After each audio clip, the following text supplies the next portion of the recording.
So the whole thing is much higher than we think. So when we're talking about marriage, you see, Jethro is the father-in-law of Moses. We have to understand, he's also a father, and Moses, if he's a father-in-law, he had 2 kids, he's also a father, okay? So the whole thing about marriage in Hebrew, at least the word in Hebrew, whoever knows Hebrew, it's called nisuim, marriage. And the word nisuim, it means to carry. When you carry something, is laset. Nisuim, it means to carry the yoke of the responsibility of to support each other with each one of whatever I need to correct that I didn't do right. We're supposed to support each other so we can do it. So if I'm down or whatever it's happening, my wife have to support me. If she's down or whatever, I have to support her. We support each other. That's really what it means. And it's not once in a while, it's all the time. And that's why in Hebrew, nisuim, it's like you are carrying this bag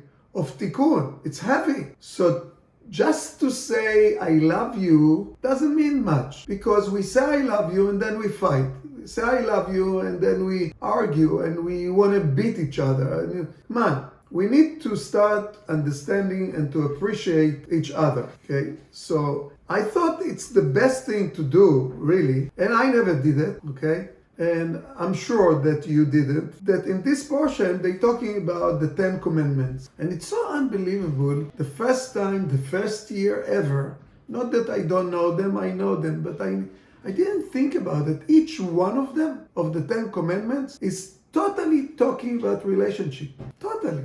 And it's like, oh, we thought this, we thought, no. See? So I think we should study it. It's really amazing. All the 10. It's like they are the main breakers. You know, every house, every building have a breaker. Those are the 10 breakers. And then we have hundreds of switches. And this is all the different act that we do, the way we talk, the way that we behave to each other, those little things. But the breakers, the 10 breakers, is very, very important to understand. The first one, it says, Anochi Hashem Elokecha asher hotzetecha me'eretz Mitzrayim. The first command is to know that I'm God that took you out of Egypt. Okay, so a person think, wait a minute, so what does it mean? One of the 10 commandments that I need to know that he's taking me out of Egypt? Yes, because we studied it. I'm not going to repeat all the things that we study about Egypt, but it's all the addictions, everything that controls me. There is a force that we call God. We cannot just say it and it says on the dollar, in God we trust. Just don't say it. We need to really trust, and we need to know, we need to have some kind of faith. It means a belief.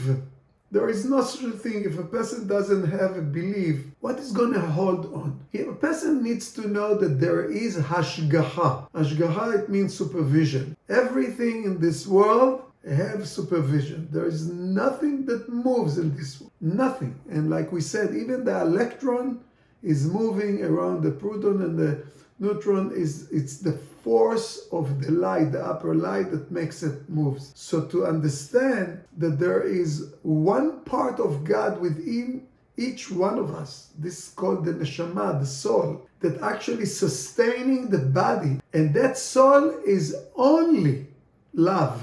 It's just love, capsules of energy of love, and it's maintaining the body all the time. It doesn't matter if we abuse the body. We smoke, we eat garbage, we do many things that it's not good for us, and it's always there to support and to sustain us. And you know, unfortunately, I'm going to say it until we get it, when that force that called neshama, the soul, leaves, the body doesn't exist even for 1 second. So let's appreciate it. And this is the first one. I am the one, God says, that taking you out of any addiction, of any kind of problems. Egypt is all the things that we studied before, and it's all the issues and the problems and the diseases and the sickness and all the bad stuff. all the negativity, it's Egypt. So I'm here for you to take you out of Egypt.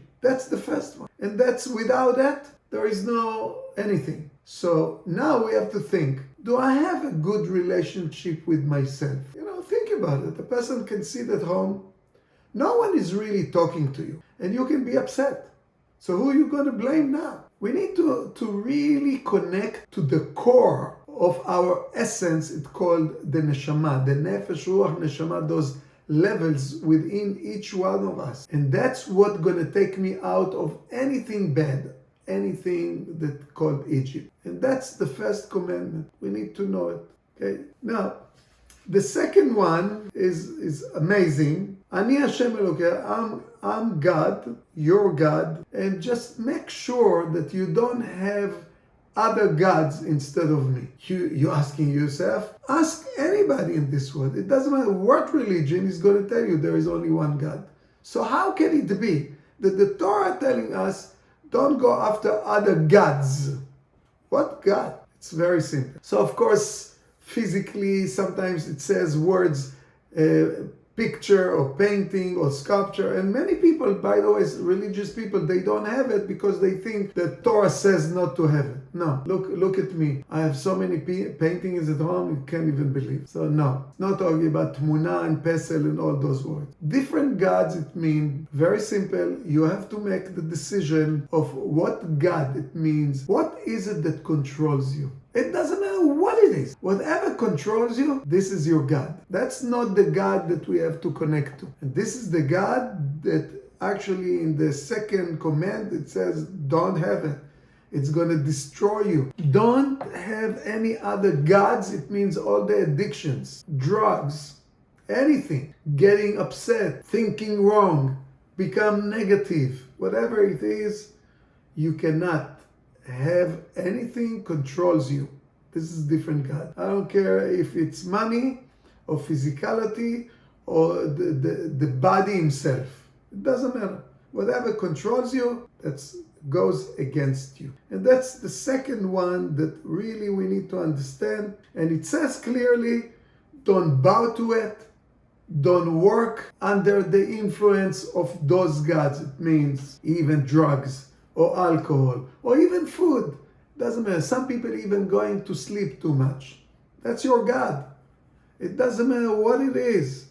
That's not why you were born. You're not here to sleep. You're not here to destroy yourself. You're not here for drugs or alcohol.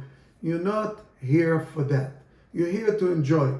So you need to know. The second one talks about, I have a tikkun and I need to know what to do with it. Okay, I need to know. And the minute we know, then we're going to start understanding where are we going. What is it that we have to really do? And that's why 10 Commandments, they are so, it's not complicated, but it's so deep. I'm going to try to make it as simple as possible so we can use it. That's the manual book, okay? Now, we're going to number 3. So amazing, the number 3. Lo tisa et Shem Elokecha lashav. Don't use the name of God for nothing. I mean, that's what it says. But what does it mean? In Hebrew, lo tisa, don't forget the word tisa. In Hebrew, when a person is getting married, it's also tisa. Hu nasui, she nesua. It's like, even if you don't know Hebrew, it's still the same root, same word. So what does it mean? It's like, when we believe really that God exists, we believe that we have a soul, we are engaged. We are married to this soul. We cannot really divorce from the soul. So we have to understand that this part of God with us, within each one of us, we cannot use it for granted. We cannot abuse it. We cannot be upset and depressed and angry and all different kind of negative things that we do because we are actually hurting ourselves, because that means hurting my own God within me. That's the soul. So we need to understand that it says in this third command, it means you need to have appreciation really appreciation for the soul, for the nefesh that you have within. That appreciation is going to bring you more love than anything. Why?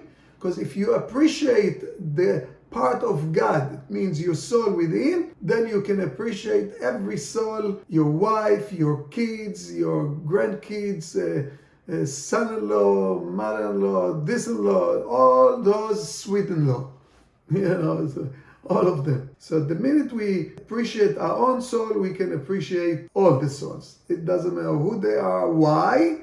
We said it long ago a few times, because I cannot judge any soul if God himself made the decision that that person is worthy to be born. He comes here to do a tikkun. It doesn't matter who he is or what it is or who she is. Especially people that close to us. Especially. We cannot take them for granted. You cannot get used to your husband, used to your wife, used to anything. Appreciation, it's like always renewing my excitement about people around me. Not easy. We get used to everybody around us. So we get used to my soul. We take it for granted. We lose the love. We lose everything. So that's the third one. Very important. The fourth one is something that they made so many things out of it. Jewish people, Christian people, any kind of people. It says to keep the Sabbath. Zechor et yom HaShabbat lekadsho. You have to keep it holy. So many people doing Shabbat, they become religious, but I'm not sure they understand what it means. Shabbat vayinafash. Inafash, it means nefesh, nafash. The nefesh have to rest. So even if you are not, and you don't have to, we call it the word in English, they call it observing Shabbat. No, just if you want even to keep your nefesh little kind of free from any kind of, like we said, not just addiction, anything that controls you, anything that you feel you cannot without, anything that you feel like bonded. Think about it. For 24 hours, you free your nefesh from any cell phone, from any screen, from TV, from anything. Of course, we think, well, it's boring. Read a book, take a walk, play a game, interact with someone, sit together, play different games, whatever it is, free. This is freedom. And this is the Shabbat. So the Shabbat is to make sure that my nefesh is not overworked. So I'm going to have patience to people around me, because I have to start another week. I have to go to the office. I have to commute. I have to go through so many things. Why can't I just relax? Think about it. Just relax. Stop everything. Relax. Enjoy. It says, Hishamru lenafshodechem. Be careful of your nefesh. You don't want to overwork your nefesh. The nefesh, when it's relaxed, the nefesh is the immune system. The nefesh is calm. The body is healthier. You don't give your nefesh a break. The body cannot heal itself, because the nefesh is the body. It's the blood. Why we call blood relation when we're talking about people in the same family? Because that's the nefesh. It goes from one to another one. We bring in kids. It's all blood relation. It's the nefesh. That's why they call it blood relation. They can check the DNA. The nefesh, it's part of the soul. So if we understand that, then you understand that you are, for 24 hours, you're not a slave. Just stop. Relax. And that's something that we have to remember and to understand. It's really, really important for us.